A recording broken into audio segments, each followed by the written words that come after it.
જય Shri Swaminarayan. Hindu temple in UAE.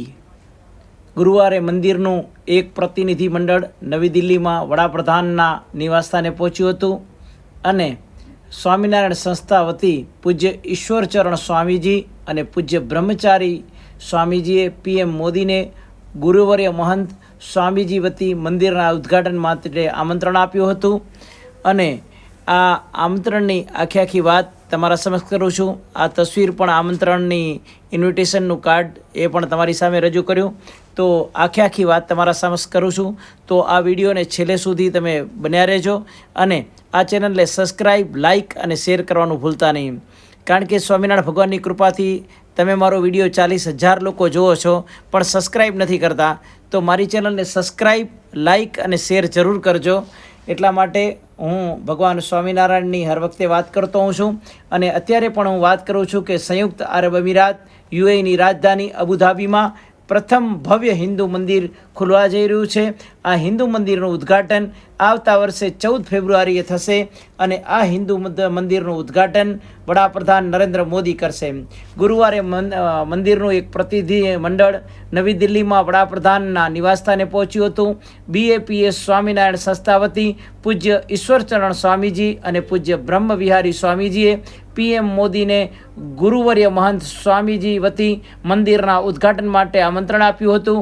PM મોદીને આમંત્રણ આપ્યાની આ તસવીરો સોશિયલ મીડિયા ઉપર વાયરલ થઈ રહી છે અને આ બેઠક પછી BAPS સ્વામિનારાયણ સંસ્થા વતી સોશિયલ મીડિયા પર પોસ્ટ કરવામાં આવી હતી કે ગુરુવર્ય મહંત સ્વામીજી વતી પૂજ્ય ઈશ્વરચરણ સ્વામીજી અને પૂજ્ય બ્રહ્મચારી સ્વામીજી 14 તારીખે BAPS હિન્દુ મંદિરના પ્રાણ પ્રતિષ્ઠા મહોત્સવ અને ઉદ્ઘાટન સમારોહ માટે ભારત આવ્યા છે અને અબુધાબીમાં ફેબ્રુઆરી 2024 વડાપ્રધાન નરેન્દ્ર મોદીને આમંત્રણ અને મોદીએ આમંત્રણ સ્વીકાર કર્યું. તમને જણાવી દઈએ કે આ સંસ્થા હિન્દુ મંદિરનું સંચાલન કરે છે.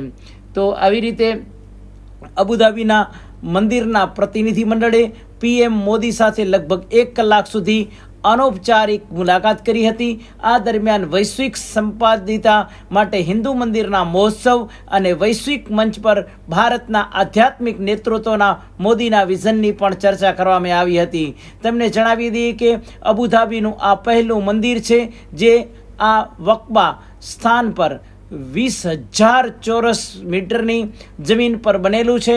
આ મંદિરને ખૂબ જ આધુનિક શૈલીમાં બનાવવામાં આવ્યું છે. પ્રાચીન કલા અને આધુનિક સ્થાપત્યના સમન્વયથી બનેલા આ મંદિરનું કોતરકામ અજોડ છે.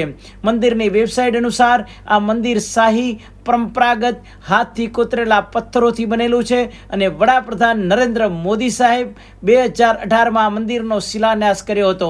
આ મંદિરને ભારત અને યુએઈ વચ્ચેના સંબંધોને વધુ મજબૂત કરવાની દિશામાં એક મહત્વપૂર્ણ પગલું માનવામાં આવે છે અને PM મોદીએ આ મંદિર નિર્માણ પ્રોજેક્ટને ભારત અને યુએઈ વચ્ચેના ગાઢ ઐતિહાસિક અને સાંસ્કૃતિક સંબંધોનું પ્રતીક ગણાવ્યું હતું.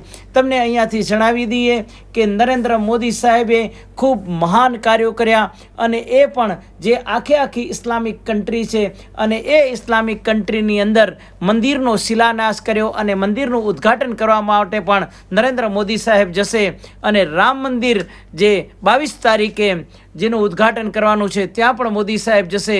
તો ભારતને એક એવા વીર પુરુષની ભેટ મળી કે જેનાથી કરી અને એણે આ સનાતન ધર્મધ્વજ છે એને આવી રીતે લહેરાવ્યો અને આવા મંદિરોનું ઉદ્ઘાટન કર્યું કે એક સમયે કેટલીક કન્ટ્રીની અંદર એક ભગવાનનો ફોટો લઈ જવો એ પણ મુશ્કેલ હતું, એ પણ તકલીફ હતી. પણ એ જગ્યાઓ ઉપર ભવ્ય સનાતનના મંદિરો બનાવવા અને એનું યશસ્વી નરેન્દ્ર મોદી સાહેબને જાય છે અને એમાં પણ સ્વામિનારાયણ સંપ્રદાય અને સ્વામિનારાયણ સંપ્રદાયે અમેરિકા હોય કે યુએઈ હોય એના ભવ્ય મંદિરો બનાવ્યા ત્યારે ખૂબ જ વંદનીય છે.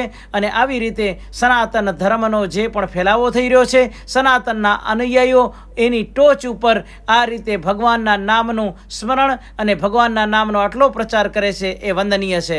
તો આ ચેનલને સબસ્ક્રાઈબ, લાઇક અને શેર જરૂર કરજો. જય શ્રી સ્વામિનારાયણ.